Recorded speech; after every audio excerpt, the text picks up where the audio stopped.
Selamat datang kembali di Habibi Channels. Di episode kali ini kita akan membahas cerita tentang sepasang suami istri yang melakukan pesugihan untuk mendapatkan kekayaan dengan syarat menumbalkan orang-orang tersayang. Kejadian itu berawal dari sebuah kabar duka yang aku bawa ke keluargaku. Seperti ada firasat buruk kepada mereka berdua. Sehingga entah mengapa mereka berdua seperti menunggu kepulanganku dengan wajah-wajah yang cemas. Kabar tentang adikku Neng yang mengalami kecelakaan kerja, aku sampaikan dengan perasaan duka. Aku pun meminta maaf kepada mereka karena tidak bisa menjaga adikku ketika bekerja di sana sehingga dia meregang nyawa dengan tubuh yang terbelah akibat mesin potong kain yang memotong dirinya. Ibu dan bapak menangis, mereka memelukku dengan erat atas kematian Neng pada saat itu. Aku tak kuasa untuk menangis setelah menceritakan hal tersebut. Awalnya aku ingin memberitahukan keluarga yang lain atas kematian Neng, namun bapak melarangnya dan berkata bahwa ini adalah musibah dan kita sebisa mungkin harus menutupinya dari kenyataan yang terjadi kepadanya. Satu hari setelah kejadian itu, Neng akhirnya dimakamkan. Semua proses pemakaman ditanggung oleh pemilik pabrik, sehingga aku dan keluarga tidak perlu mengeluarkan apapun untuk hal itu. Surat dari rumah sakit yang menerangkan bahwa Neng meninggal karena penyakit jantung. Berita ini menyebar dan menjadi cerita tetangga yang ada di sekitar rumah.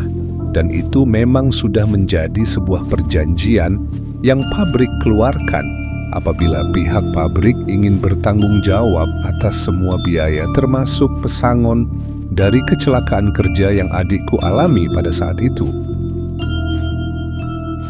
Ada sebuah tradisi di kampung ketika seseorang dimakamkan, di mana makam tersebut dijaga sampai 7 hari lamanya. Mungkin ini juga terjadi di beberapa tempat sehingga hal ini umum terjadi. Para keluarga akan menyewa beberapa orang untuk tidur di makam itu dan mendoakannya sepanjang malam hingga hari ke-7. Namun ketika Neng dimakamkan, bapak dan ibu mengajukan dirinya untuk berada di sana selama 7 hari. Awalnya, aku pun ingin ikut bersama mereka untuk mendoakan Neng selama 7 hari di makam tersebut. Tapi, bapak dan ibu melarangku dan berkata bahwa aku harus beristirahat dan merelakan Neng yang kini sudah tiada. Hampir sebulan berlalu setelah kejadian itu, aku yang masih trauma akhirnya memutuskan untuk keluar dari pabrik. Bahkan ibu yang masih belum rela kehilangan Neng menyarankan kita semua untuk pindah dari rumah ini. Ibu berkata bahwa dia sendiri pun tidak sanggup apabila mengingat tentang Neng yang telah tiada.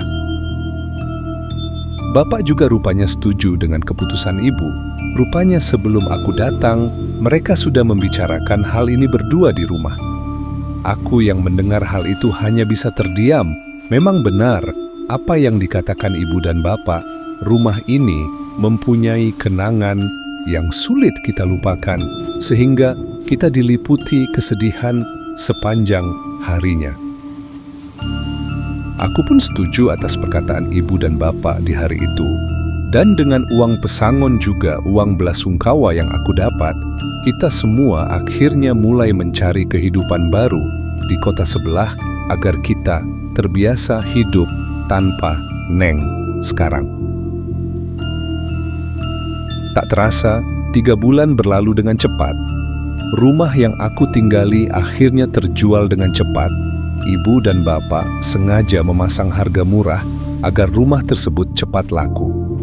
Bapak dan ibu seringkali keluar rumah hingga larut malam untuk mencari beberapa maklar rumah. Ibu bahkan membawa orang pintar, entah ada apa dia membawanya ke rumah. Namun ibu berkata bahwa rumah ini harus dibersihkan, karena hal itu bisa membuat rumah ini cepat terjual, agar kita semua bisa pindah ke tempat yang baru. Aku mulai melihat gelagat aneh di sikap kedua orang tuaku sekarang. Mereka seringkali keluar rumah, ketemu dengan seseorang yang tidak tahu siapa. Bahkan mereka seperti terburu-buru agar rumah ini bisa terjual dengan menurunkan harga yang jauh dari harga yang seharusnya. Entah ada apa di baliknya, yang pasti ibu sering berkata bahwa dia tidak mau kenangan tentang Neng masih melekat di pikirannya apabila dia masih berada di rumah ini. Kini, aku mulai tinggal di rumah yang baru setelah rumah lama terjual dengan harga yang murah. Sebuah rumah yang berada di suatu komplek perumahan yang nampak ramai dengan hilir mudik kendaraan. Komplek perumahan ini mempunyai jalanan utama yang bisa menembus ke jalan raya, sehingga banyak kendaraan yang lalu lalang di jalan yang melintas di depan rumah. Agak sedikit aneh sih sebenarnya, karena rasanya tidak mungkin ketika uang-uang itu dikumpulkan, semua bisa membeli rumah yang sebesar ini. Tapi entahlah, mungkin ibu dan bapak punya simpanan yang mereka pakai untuk membeli rumah ini. Rumah ini terdiri dari satu ruangan tengah dengan satu kamar di dekat ruang utama, lalu di belakangnya ada kamar yang aku pakai untuk kamarku yang berdekatan dengan dapur. Di belakang rumah tersebut ada gudang kecil yang dikelilingi sebuah taman kecil dan tembok yang menjadi pembatas rumah. Awalnya ruangan itu akan dipakai untuk menyimpan benda-benda yang tidak terpakai. Namun entah mengapa, ibu membersihkan ruangan itu dan dipakai untuk ruangan memasak untuk usahanya, bahkan membuat tungku kayu bakar di sana. Memang agak aneh membuat dapur dengan tungku kayu bakar, di mana orang-orang sudah memakai kompor gas pada saat itu. Tapi ibu berkata bahwa dia berencana untuk membuat usaha warung makan, sehingga membuat dapur yang terpisah, apalagi rumahnya sangat strategis karena berada di pinggir jalan komplek yang ramai dengan kendaraan yang lalu lalang. Akhirnya, seminggu setelah kita pindah di rumah baru, ibu mulai berjualan dibantu bapak dengan sisa uang yang ada.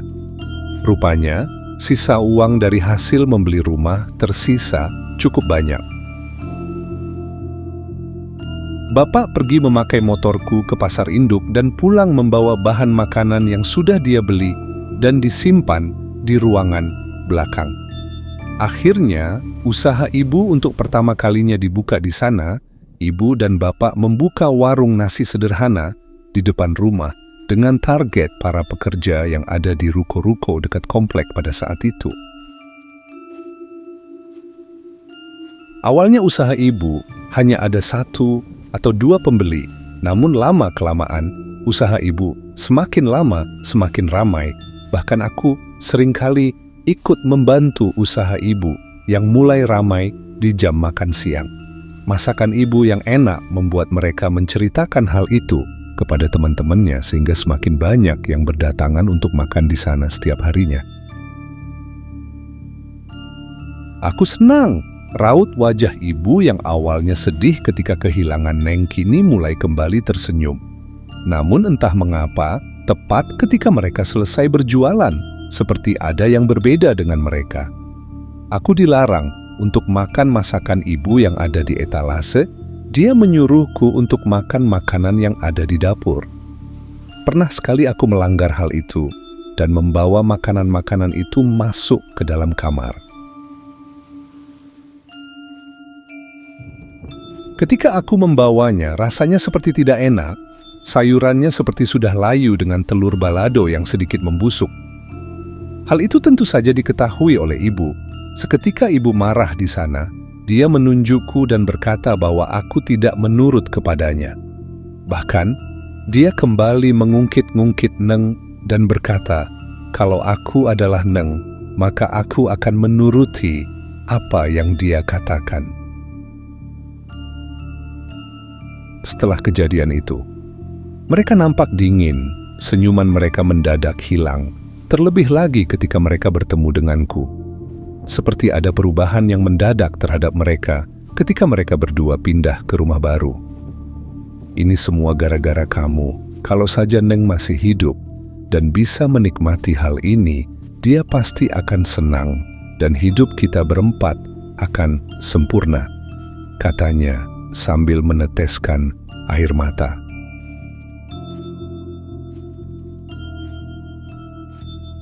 Hal aneh lainnya terjadi di dalam rumah ketika malam. Aku seperti takut untuk keluar kamar ketika malam tiba, tepatnya ketika bapak dan ibu sudah berada di kamar.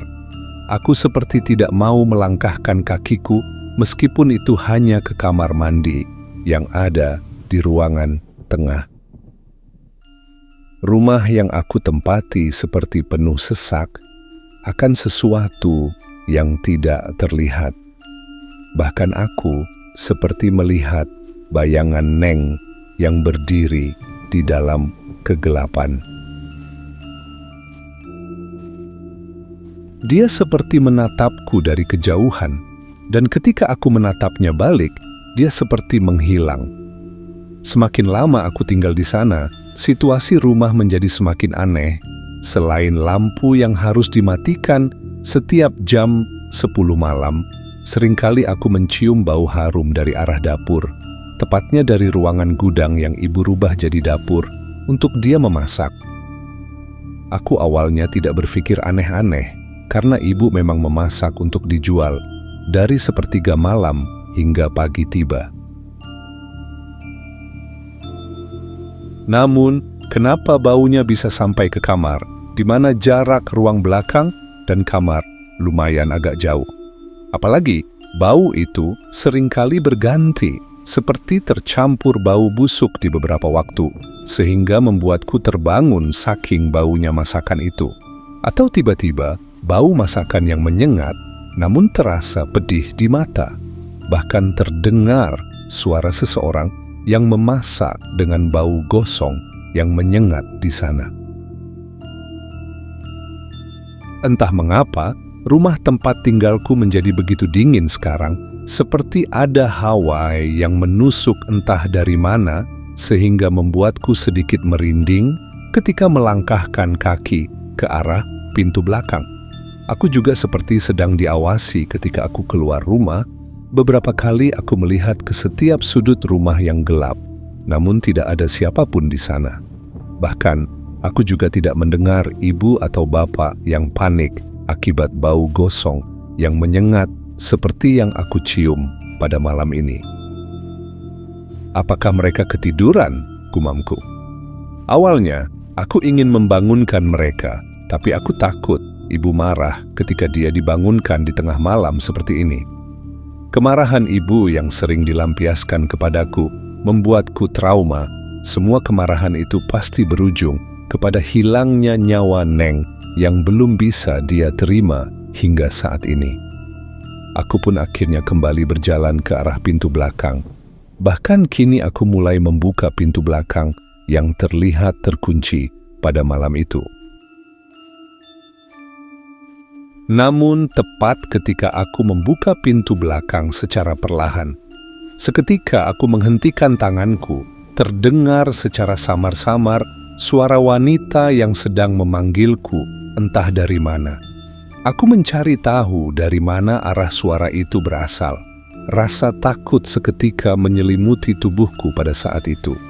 Apalagi, tepat ketika aku melihat ke arah gudang belakang, aku melihat pintu gudang belakang itu tiba-tiba terbuka begitu saja, dan dari dalam gudang yang kini sudah dirubah menjadi dapur oleh ibu.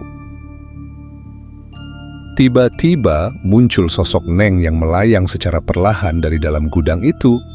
Dia terlihat memakai kemeja warna putih dengan celana berwarna hitam yang kini penuh dengan darah. Wajahnya pun terlihat sangat pucat, bahkan aku melihat tubuhnya seperti tidak menyatu dengan pinggangnya. Dia hanya menatapku secara perlahan, lalu tak lama kemudian dia mulai berkata, "Kak, mana kain kafanku?" tanyanya. Di saat dirinya seperti itu, tiba-tiba tubuhnya terbelah dan dia jatuh beberapa meter di hadapanku. Darah segar kini keluar dan menetes ke lantai, seperti ketika aku melihatnya terpotong di mesin itu. Kakinya terlihat melayang di sana, namun kedua tangannya kini terlihat menarik tubuhnya yang terpotong dan mendekatiku dengan menyeret tubuhnya yang penuh darah dari ruangan belakang. "Kak, mana kain kafanku, Kak?" "Kak, mana kain kafanku, Kak?" Neng terus-menerus muncul dan bertanya tentang kain kafan kepadaku. Aku hanya bisa terdiam, tubuhku kaku. Aku seakan-akan tidak percaya atas apa yang aku lihat sekarang. Neng merayap semakin dekat dengan kedua tangannya. Rambutnya yang panjang terlihat menutup sebagian wajahnya, yang kini menyeramkan dengan darah yang menetes di wajahnya. Dia seperti ingin meraihku dengan salah satu tangannya yang pucat. Namun, tepat ketika beberapa meter, dia ingin menyentuhku di sana. Aku tiba-tiba berteriak, aku langsung jongkok, dan aku mengangkat kedua tanganku untuk menutup mata dan telingaku pada saat itu. Hal itu tentu saja membuat ibu dan bapak terbangun dari tidurnya. Mereka seperti panik dan langsung berlari ke arah belakang rumah. Bapak yang melihatku jongkok di belakang rumah langsung memelukku dengan erat, sedangkan ibu yang melihat pintu ruangan belakang yang terbuka seketika langsung menutupnya dengan rapat. Di sana, bapak seketika marah kepada ibu. Mereka seperti memperdebatkan tentang pintu ruangan yang terbuka sambil memelukku yang sedang ketakutan di sana. "Bu, kenapa nggak dikunci pintunya? Kan itu bahaya, ntar kalau Rini mati gimana?" katanya dengan nada yang marah. Ibu hanya bisa terdiam. Dia hanya melihat bapak yang masih memelukku dan berjalan memasuki rumah tanpa berkata sepatah kata pun, dengan wajahnya yang sedikit marah. Aku menangis di pelukan bapak. Bapak hanya terdiam dan tidak bisa berkata-kata sambil melihat ruangan belakang yang kembali tertutup rapat dengan sendirinya di depan matanya. Aku kembali terbangun di pagi harinya ketika aku mendengar pertengkaran ibu dan bapak di ruang tengah. Mereka bertengkar tentang siapa yang akan berangkat di pagi ini. Aku tahu mereka seringkali bergantian untuk pergi berbelanja bahan makanan ke pasar induk, namun aku tidak mengerti kenapa mereka sampai bertengkar hebat seperti ini. Ibu tiba-tiba menangis dan masuk ke dalam kamar. Begitupun dengan bapak yang terlihat hanya duduk di kursi ruangan tengah sambil merokok dan menunduk di pagi itu. "Pak, gak nyiapin dagangan ibu pagi ini?" tanyaku yang baru saja keluar kamar. Bapak hanya menggelengkan kepala. Dia mengangkat salah satu tangannya dan menyuruhku untuk mendekat kepadanya. Entah apa yang akan dia lakukan kepadaku di pagi itu. Namun, ketika aku mendekat, dia langsung memelukku dan berkata, "Maafin Bapak ya, maafin Bapak," katanya sambil menangis. Aku tidak tahu apa yang Bapak tangisi di pagi itu. Namun yang pasti, tepat 1 hari setelah kejadian itu, Bapak tiba-tiba pamit ketika subuh. Ibu pun seketika membangunkanku agar Bapak bisa berpamitan dengannya. Aneh, sungguh aneh. Tidak biasanya Bapak berpamitan sebelum ke pasar induk hingga seperti ini. Kali ini dia memelukku dan menangis. Bahkan dia kembali berkata untuk memaafkan ibu atas apa yang dilakukannya selama ini. Bapak akhirnya pergi meninggalkan kita berdua di subuh itu dengan motor yang sering aku pakai. Dan hingga saat itu, aku tidak tahu lagi kabar tentang Bapak hingga sore tiba. Ketika aku bertanya kepada ibu ketika membantunya berdagang di depan rumah, ibu seperti tidak mau menjawab pertanyaan itu Bahkan dia hanya mengalihkan pembicaraan dengan hal yang lain. "Bu, kenapa Bapak belum pulang? Apa mau saya susul saja ke pasar induk malam ini?" tanyaku. Jujur, aku khawatir dengan Bapak. Dia dari subuh belum kembali, bahkan nomor HP-nya nampak tidak aktif. Tapi ibu tampak biasa-biasa saja. Dia seperti tahu akan hal ini, sehingga dia hanya berjualan hingga larut malam dan masuk ke dalam kamar tanpa menjawab pertanyaanku pada saat itu. Kabar tentang Bapak akhirnya datang di keesokan harinya. Bapak dinyatakan kecelakaan, motor yang dikendarainya masuk ke dalam jurang sedalam 20 meter, tubuhnya penuh luka dan darah di sekujur tubuhnya. Bahkan Bapak sudah dalam kondisi tidak bernyawa ketika ditemukan. Namun, ada sesuatu yang aneh ketika kabar itu sampai kepada keluargaku. Bapak ditemukan meninggal di pedalaman Cianjur, tepatnya di jalur ke arah pantai selatan yang dikelilingi hutan dan jalanan yang menyempit. Ibu menangis ketika mendengar hal tersebut, bahkan dia langsung mengajakku untuk pergi dan menemui Bapak yang kini sudah tiada. Di depan jasad Bapak yang sudah tidak bernyawa, ibu menangis sejadi-jadinya, seperti ada penyesalan di dalam dirinya, sehingga dia menangis seperti itu. Dia bahkan menarik tanganku dan berkata bahwa aku harus memaafkan Bapak atas apa yang sudah dia lakukan. Entah mengapa, aku melihat ibu yang seperti ini mengingatkanku kepada sifat ibu ketika di rumah yang lama, sifat ibu yang dulu ketika Neng masih hidup di sana.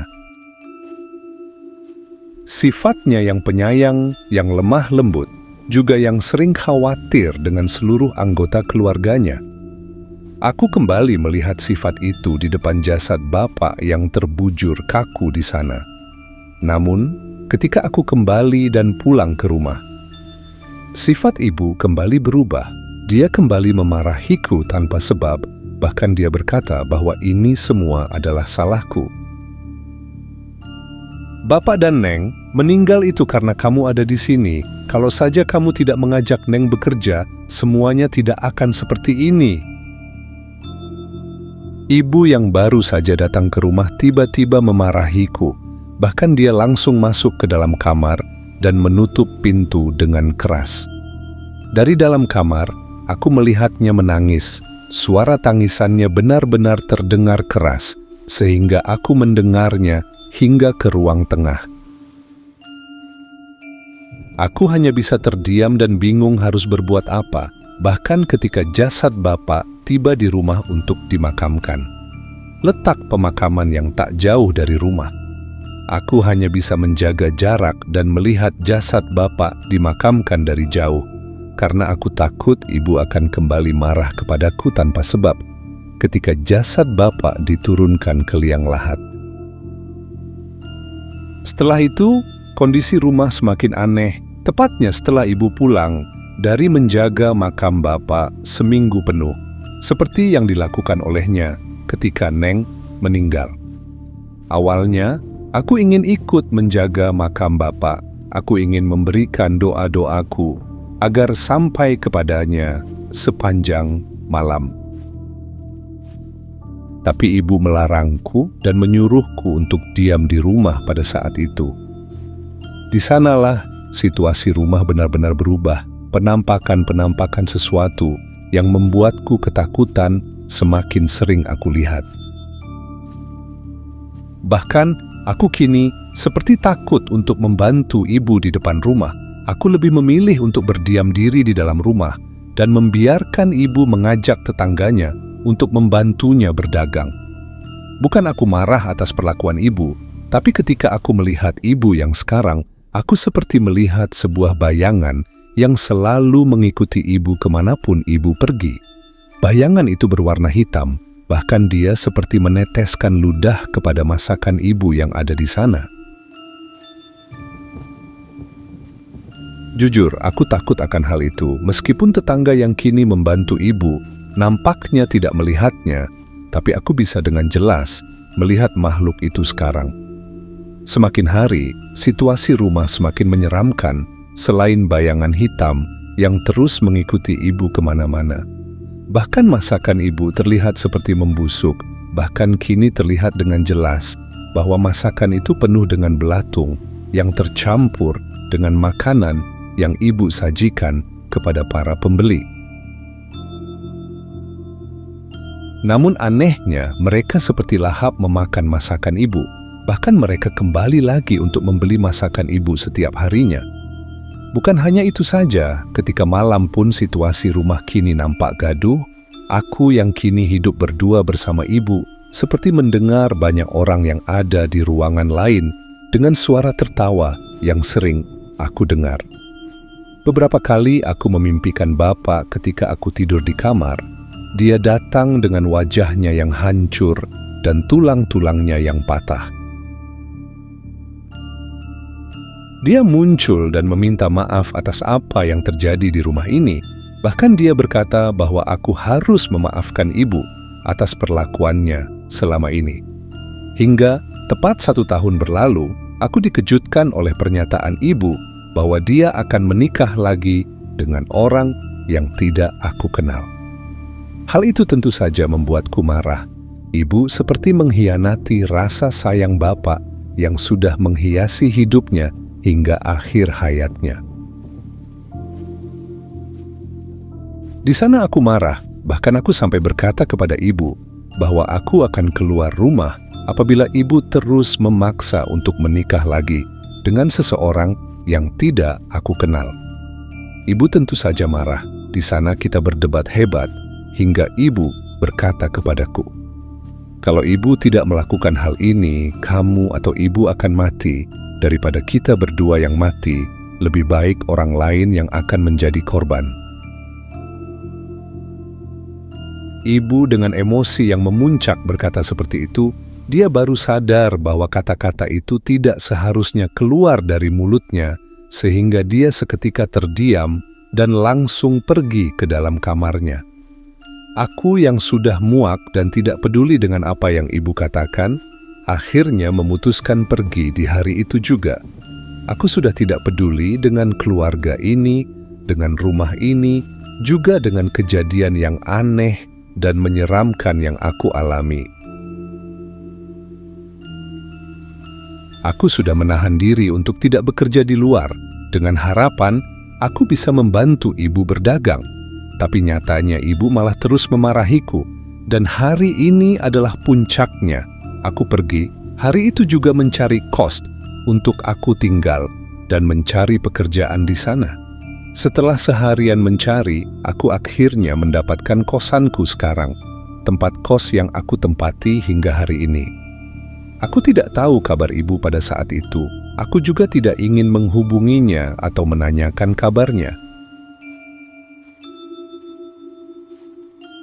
Namun, tepat 1 bulan setelah itu, aku mendapatkan kabar yang mengejutkan. Salah satu tetanggaku menelponku dan berkata bahwa ibu meninggal dengan cara gantung diri di rumah. Hal itu tentu saja membuat tubuhku lemas. Aku yang baru saja bekerja di salah satu restoran cepat saji di sekitar kos. Benar saja, ketika aku melihatnya, ibu sudah menggantung di tengah rumah dengan kondisi yang tidak bernyawa. Dia memegang sebuah tulisan kecil yang dia pegang hingga akhir hayatnya. Dan surat itu ternyata menceritakan semuanya, menceritakan tentang apa yang terjadi kepada keluarga ini sehingga membuat semuanya tiada. Ibu berkata di dalam suratnya bahwa dia dan Bapak melakukan pesugihan agar hidupnya sejahtera. Salah satu syarat yang harus dipenuhi adalah tumbal dari nyawa manusia yang mereka sayangi, dan Neng adalah korban pertama dari pesugihan itu. Di sana, aku kini mengerti kenapa sifat ibu dan bapak berubah. Mereka lebih sering memarahiku karena mereka tidak ingin aku menjadi tumbal yang kedua. Bahkan ketika bapak dan ibu bertengkar hebat di hari itu, sepertinya itu adalah waktunya bagi mereka untuk memberikan tumbal dan bapak mengajukan diri untuk menjadi tumbalnya sehingga dia pergi dari rumah. Alasan ibu untuk menikah lagi pun bukan tanpa sebab, karena dia tidak mau aku atau dirinya menjadi tumbal selanjutnya. Semua rahasia yang selama ini dia pendam tertulis dengan jelas di dalam surat ibu.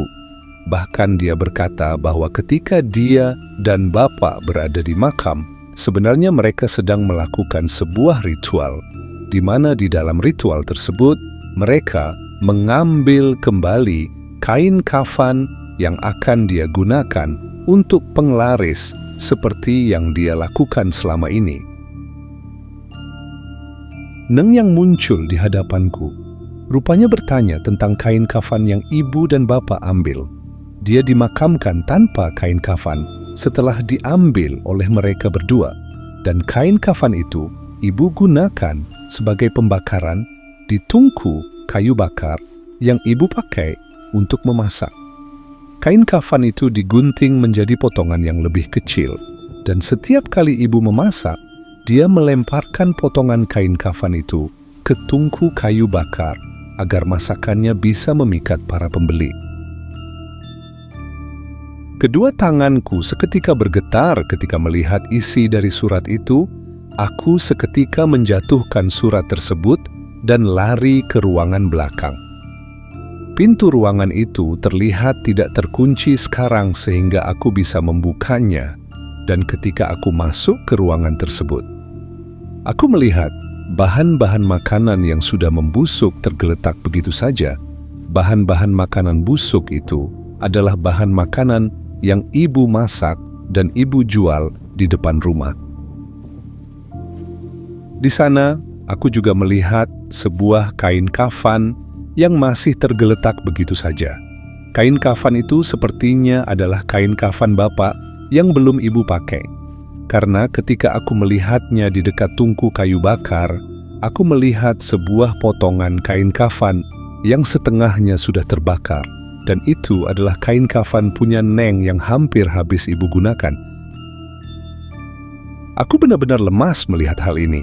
Aku baru tahu bahwa ibu sengaja memarahiku, membenciku, bahkan membentakku, karena dia tahu bahwa dia takut aku menjadi tumbal berikutnya. Aku lemas, benar-benar lemas.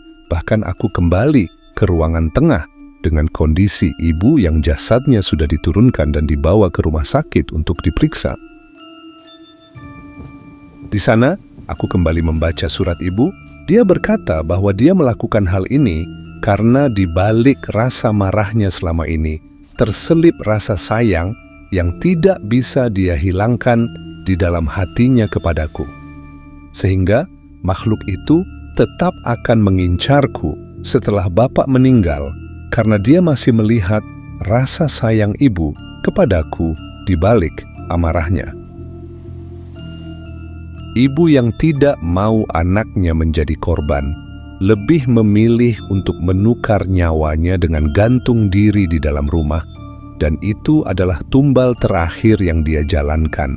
Karena ketika keluarga yang melakukan pesugihan itu hanya tersisa satu orang, maka pesugihan itu akan selesai dengan sendirinya. Pesugihan bukanlah jalan yang diberkahi dalam Islam.